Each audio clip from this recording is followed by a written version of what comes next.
Imos falar de cine nos próximos minutos, bueno, de cine ou de series de televisión, que isto máis ou menos ven sendo o mismo, polo menos nos ilusiona igualmente e ás veces nos decepciona tamén, é certo.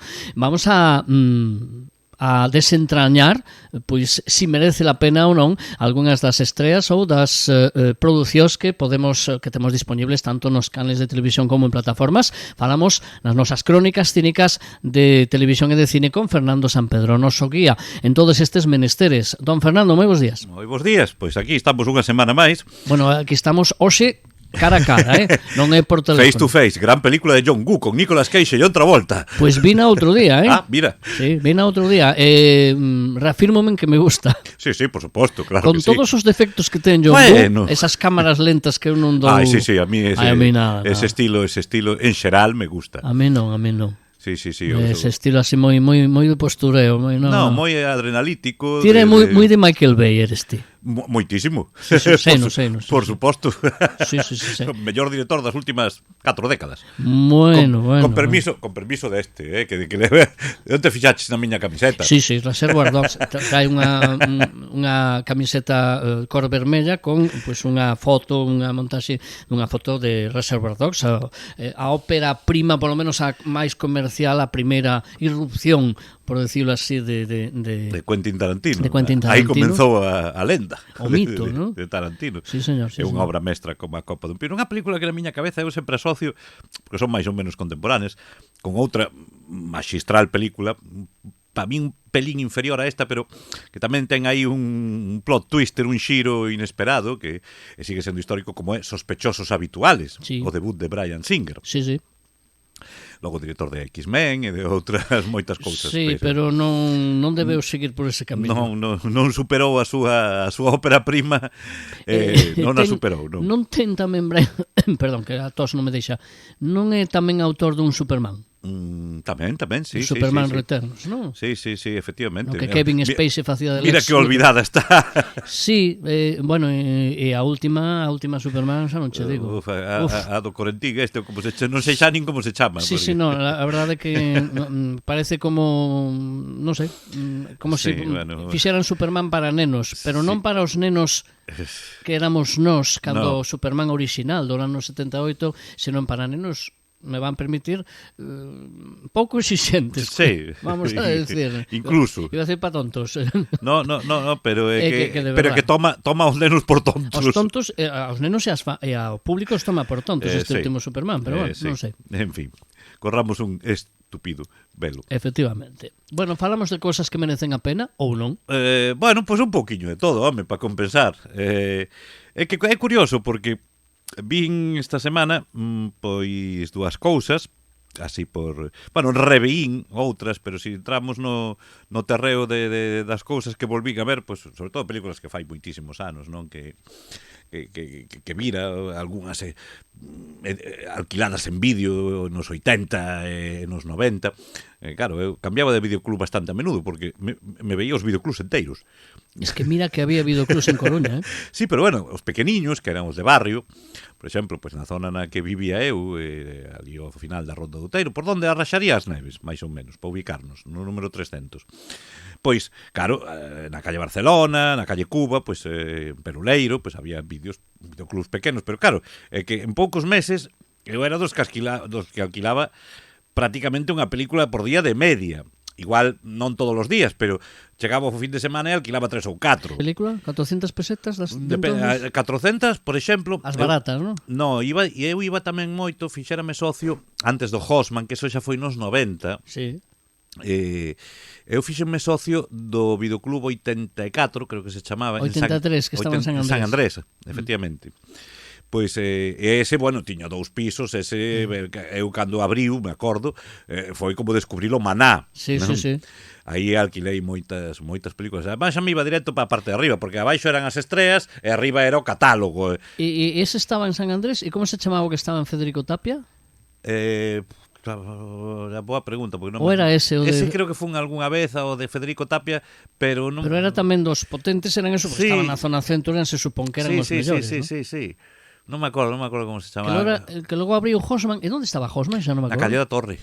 Era Sí. ese Houseman, non? Sí. Ese sí que tiña catálogo. Sí, tamén dous De feito, pisos. é o que máis aguantou co catálogo Sí. moitos anos. Sí, no, películas que non encontrabas en ningún outro videoclub da cidade. Sí, sí. Pero bueno, si empezamos a hablar, algún día falaremos desas películas ochenteiras e noventeiras E da cultura que vou do- recuperando pouco Da a pouco. cultura do videoclub, Sí, que claro. moita xente de hoxe con tema de plataformas a xente nova non o entende, non sabe, pero a cultura do videoclub fixo dou pé a moitos cinéfilos e Sí, cinéfilos. claro que sí. Home, é que senón daquela hasta que chegou eu me acordo que o primeiro videocassette Mitsubishi que costou 135.000 pesetas, o sea, o cambio pues casi 800 euros de Sí, agora. pero Estamos falando no de ano 40 anos. 83. Sí, sí. Eran uns cartos, Hai 40 anos deso. Eran un careto de 3, para ser exactos. Eran uns cartos... Home, pois equivaldría ao triple, o mellor, hoxe. Pois mira, claro, para facerte socio de algún videoclub, non de todos, pero así dos máis tal, eu o primeiro que me fixen foi na calle Cuba do videoclub siglo XXI. Non te pedían antecedentes penais ni nada Non, deso, pero te pedían 10.000 pesetas de fianza. 60 euros de hoxe, pero que entón Claro, era o mellor, era, pois, digamos que así, 300 de hoxe. ti comprabas unha película en propiedade e aí ibas cambiando, pois como quen cambiaba novelas. Esa película era túa. Cosa máis rara, non? Sí, non todos facían o mesmo, pero non era o único tampouco. Ti pagabas esas 10.000 pesetas, entón, poseías unha película, unha. Tamén 10.000 pesetas para unha película. Sí, era o que lles costaba os videoclubs daquela, que tamén as produtoras necesitaban como 20 ou 25 alquileres para amortizalas. O sea, un mes mínimo, Bueno, alquilando a todos os O días. videoclub, porque as produtoras non lles... Non, xa.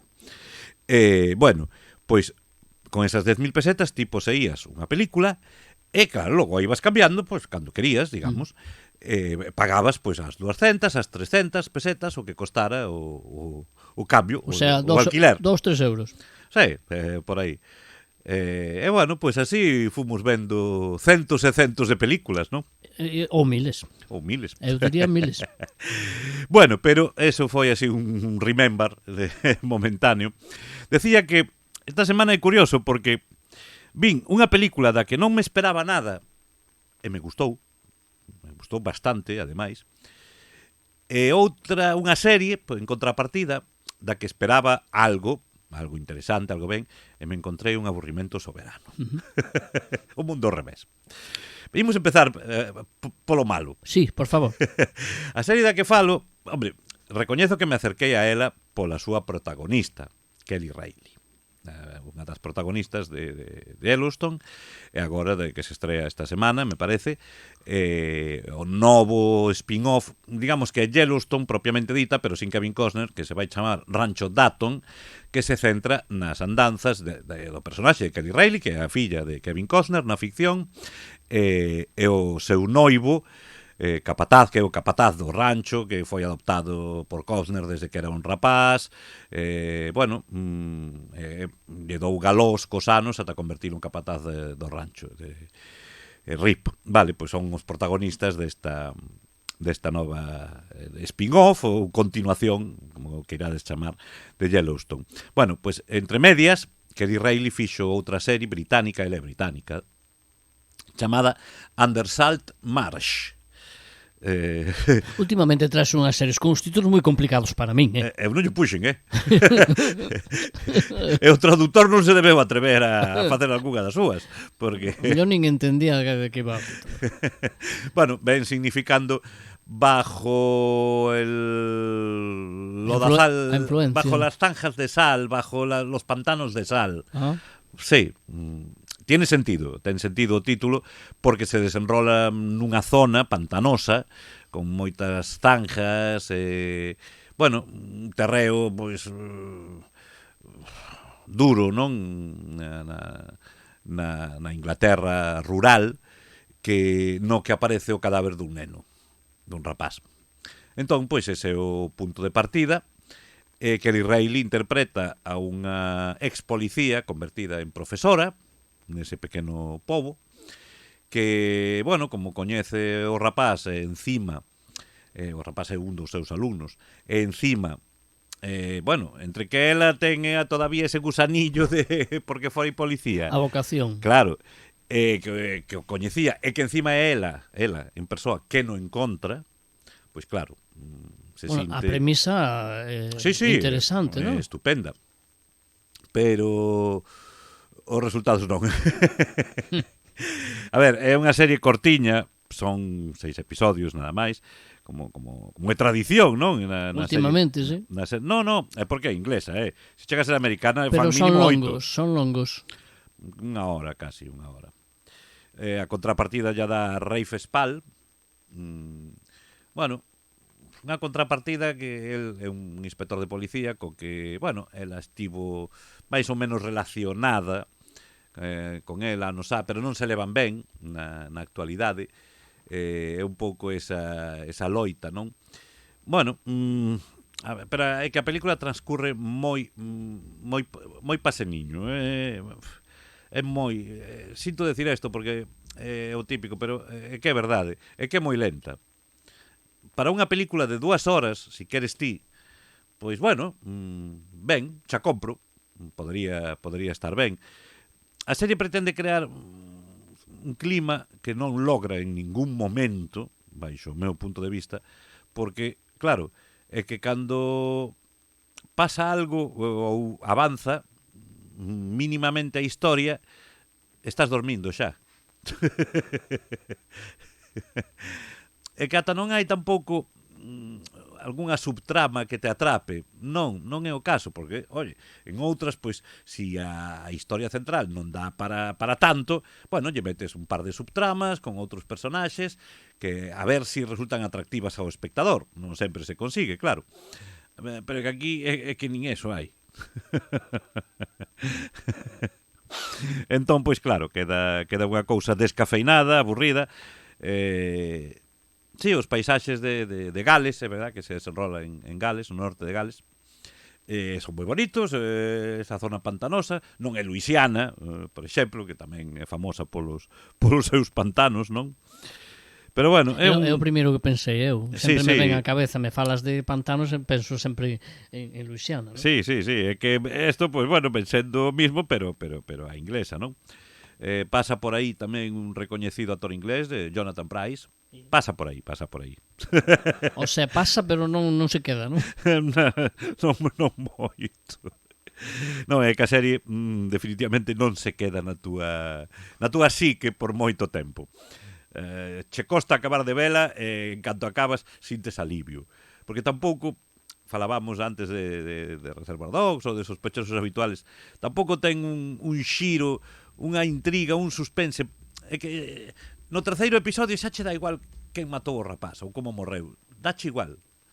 Entón, pois, eu creo que eso é o peor que lle pode pasar a unha serie, que che fai perder o interés, non? Eso pasoume esta fin de semana, eu xo decía antes do programa, e con unha serie, unha macroproducción que tiña moitas expectativas de Amazon, como é Citadel, que na primeira tempada, no ano 2023, saiu como, bueno, un proxecto tremendo, e acaban de sacar a segunda tempada. Eu tive unha sorte de poder vela. Non sei ni como a sacaron, porque non, é que non quedou funciona. Por debaixo moi das expectativas xerais que tiña a plataforma nela. Sí, é que non funciona, a serie non funciona, e de feito fixeron a tiñan contratada xa. Fixeron spin-offs, varios, que poñen Citadel en varios puntos do mundo, é dicir, como se foran sucursais. Parece que os spin-offs funcionan un poquinho mellor, pero a serie, como que dis ti, non se queda, é dicir, a min cando unha película me gusta, normalmente ata o día seguinte aínda me acordo dela, ou ata soño con ela, é dicir, algo te queda, claro. E a maioría das producións hoxe en día que eu vexo non te deixan nada, non na retina, ni na retina mental, na retina, digamos, emocional, nin na física. No. E iso non hai nada que facer. O sea que está Under Salt Marsh, eso. Bueno, pois, a ver, é que nin siquiera iba a decir, bueno, para fans de Kelly Reilly, entre os que me podo contar eu, é que está sosiña. Queremos ver esa Beth Datton de Rancho Datton, esa muller de armas tomar, esa femme fatal cabaluna. Aquí o papel é distinto, non? Claro. Aínda que, a ver, ela ten o mesmo look, ademais, non é que estás vendo a Kelly Reilly igualmente. Pero eu, se non a coñezo e a vexo nesta serie, penso, pero que actriz, que muller máis osa, non? Pero bueno, en fin. Bueno, pois apúntense Under Salt ou Sol Mars Non apunten. ou apunten para non vela. Eso. Esa é a que non debo ver. Exacto. E que película si debo ver? Pois mira, curiosamente, a vin porque dixen, bueno, porque que encima creo que vai haber máis. A cuarta película dunha saga que non me gustou nin a primeira. Entón dirás ti, e os nosos ointes, e se non che gustou a primeira, A que Fer, viches? por que van pola cuarta e ti a ves? Pois non sei. Mira, e desta volta, curiosamente, unha entre 1 millón, hemos chegado a cuarta película desta saga, ahora direi calé, e me parece unha magnífica película esta cuarta. Pero magnífica. Sí. Ajá. A ver, as anteriores, a primeira a ver, non digo que sexa un truño, nin moito menos, pareceme unha película froxa. Non, porque non a dirixe Paul Thomas Anderson. Non, pero a dirixe outro que tampouco é moi santo da miña devoción, pero bueno, lle teño bastante máis respeto. A dirixe Danny Boyle. Ah, bueno, sí. Estamos falando Que da costa saga... que a mí Paul Thomas Anderson me gusta, pero bueno. Bueno, é un defecto como outro calquera. Evidentemente. Pero eu estou falando de Danny Boyle e da saga de 28 días despois. A primeira... Me gusta que non me digas se che gustou a del Templo de los Huesos. Sí, moitísimo. Sí? Sí. Curiosamente. Curiosamente, Eu sí. son o primeiro sorprendido. E anterior? Que inmediatamente anterior Sí. rodaron... Esta é unha secuela, digamos... A ver, vamos a explicar un pouquiño... Es que a rodaron xuntas, en realidad. Sí. Vamos a explicar un pouquiño como vai a saga. Fai 25 anos, é do 2003, me parece, 2004 a primeira, 28 días despois. Unha película de zombies, a británica. Bueno, máis que zombies, infectados por un virus, unha pandemia. Que conste que sempre digo que o principio de The Walking Dead, a serie, está copiado... Sí, totalmente. Non sei se a novela ou quen escribiu a novela, pero está copiado de 28 días despois. Sí. Porque Cillian Murphy se desperta nun hospital, está solo en Londres e se desperta solo en un hospital, non lembra que lle pasou, e é igual que Walking Dead, igual. Sí. É de 2002. Pois mira, non me equivoquei moito. E bueno, tamén foi o descubrimento para o mundo do guionista do creador, Alex Garland, a día de hoxe, pois, un dos popes, non? Do cine de terror contemporáneo, das series, máis ben. Bueno, aquí, ahora nesta cuarta, volve a estar tamén no guión. Se nota, pero a mí me parece o mellor guión que fixo. Bueno, pois esta primeira 28 días despois, que foi un éxito, bueno, nos presenta pois unha Inglaterra posapocalíptica, na que un virus pois diezma a población e convirte pois en unha especie de zombies a moitos, a maior parte da xente.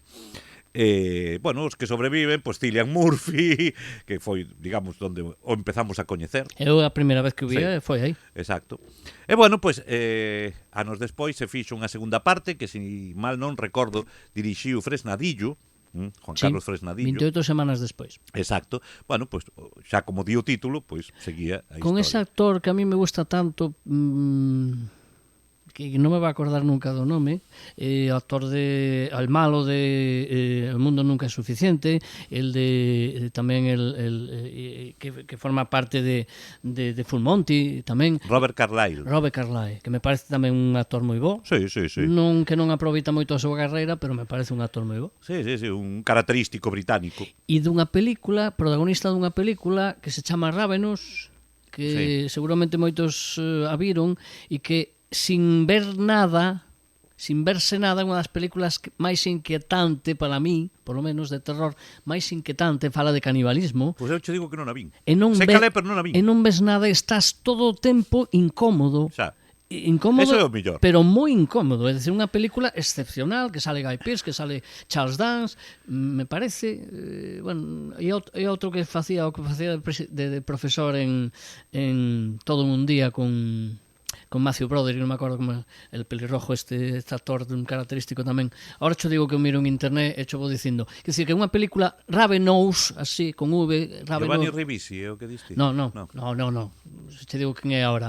Pois esa película, e sale Robert Carlyle, e é unha película, se vos gusta o terror, pero non o explícito, Sí. pero queres pasar mal, é a película máis incómoda de ver Esa me apunto eu, de mira. toda a historia do cine. Bueno, Pero moi incómoda de ver. E non ves nada, é dicir, non é explícita. Está seguro. Pero estás de toda todo... a historia do cine. Bueno, das máis incómodas. Estás todo o tempo moi incómodo. Sabes que hai algo e todo o que falan estás incómodo. Está moi ben, moi inquietante. Pois non sei por que non a vin eu. Pois Robert Carlyle, sale nesa segunda 28 semanas Ves, despois. todos temos lagunas. Sí. Carencias. Pois eu vina no cine. Me apunto eu. Ala. Pois Ravenous. Ravenous, sí, señor. Bien, pois seguindo coa saga, esta segunda da dirixía Fresnadillo, e logo, pois, o ano pasado chegou a terceira, 28 anos despois, 28 years later, que xa se anunciou que contarían con unha cuarta parte que se rodaron prácticamente simultaneamente, compartindo equipo técnico e protagonistas, na que nos encontramos, pois, bueno, dunha a outra cambian un pouquiño as tornas, pero bueno, o protagonista de ambas é ni máis ni menos que Ralph Fiennes. Sí, non é un zombi. Interpreta o Dr. Kelson, bueno, pois un ex médico normal e corrente, un médico de cabecera que se dedica despois da pandemia, pois se dedica a investigar as víctimas, bueno, en plan lobo solitario para intentar buscar unha cura, non? Vale. Pois, bueno, é así, digamos, o actor máis sobresalinte, máis coñecido. Bueno, a película anterior, a terceira, 28 días later, ben, bueno, tamén pareceume frouxiña, a min, máis ou menos entretida, pero tampouco nada do outro mundo. Pero esta sí me gustou. E por qué? 28 días despois, o Templo dos Osos.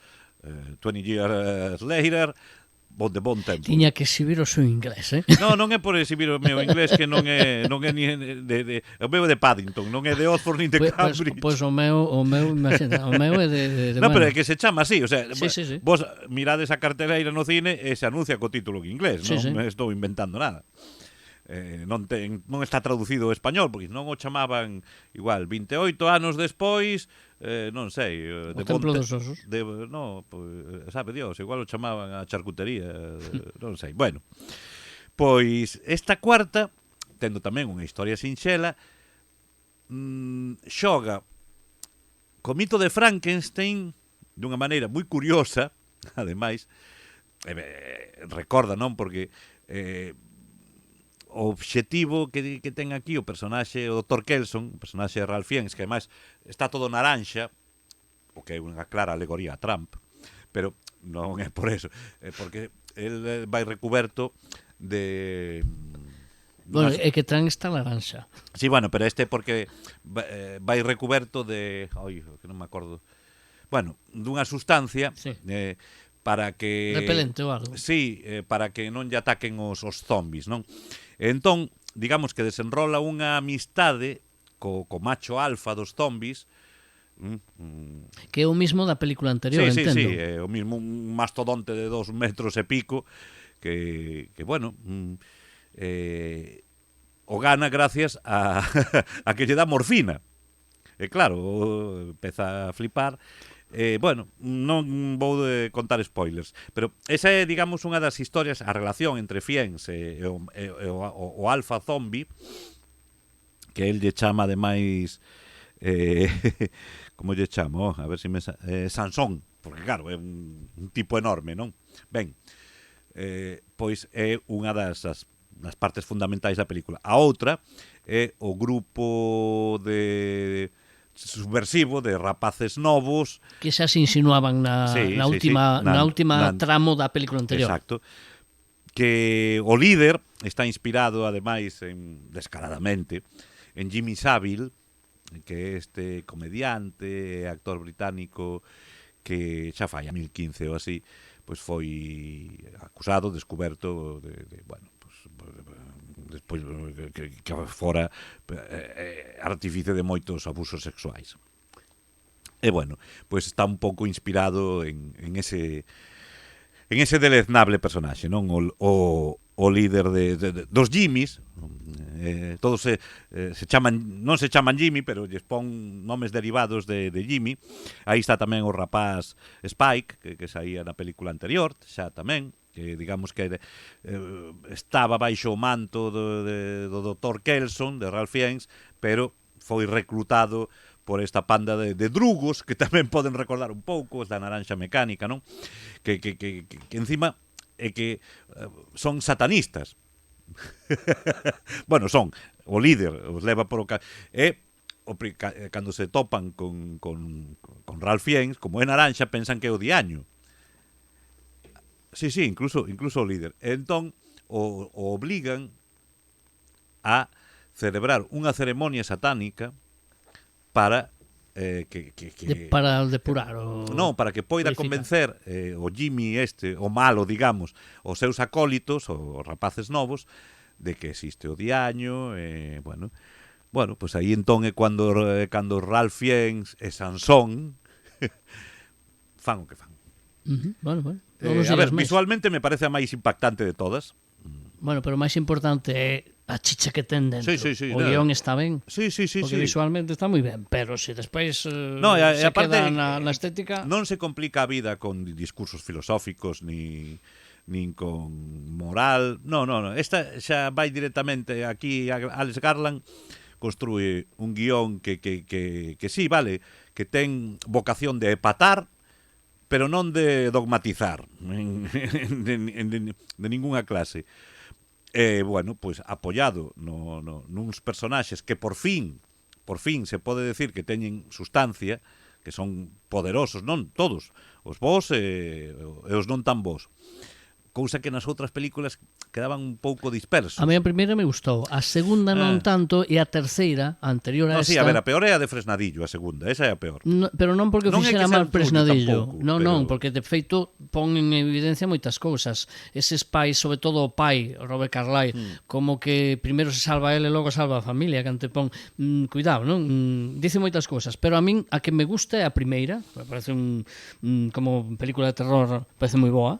Sí, o que pasa é que chegou tamén nun momento na que no que os zombies, eu a vi no cine, ademais a primeira, no que xa estábamos empezando a estar saturados de zombies. Pois imagínate con despois de Walking Dead que veu todo despois. Sí, xa.